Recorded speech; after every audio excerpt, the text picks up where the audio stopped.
हामीसँग त रेकर्ड छ गृहमन्त्रीज्यू, भाटबटेनीको लुटपाटमा सत्तारूढ पार्टीको तपाईकै पार्टीको सहमहामन्त्रीको छोरा पक्राउ परेको छ। किन छोड्नुभयो तुरुन्तै?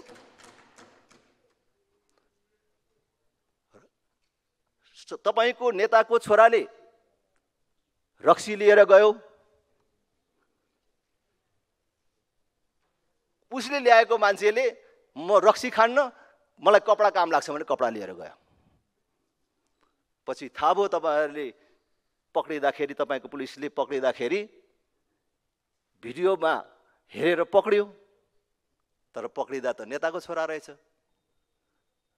नेताको छोरालाई छोड्नुभयो, ल्याएको मान्छे छुटेन, पछि यो कुरा सार्वजनिक गरिदिन्छु भनेर धम्काएपछि 2 घण्टाभित्र तपाईहरुले छोड्नुभयो। त्यसकारण यो सत्य तथ्य सार्वजनिक हुन जरुरी छ।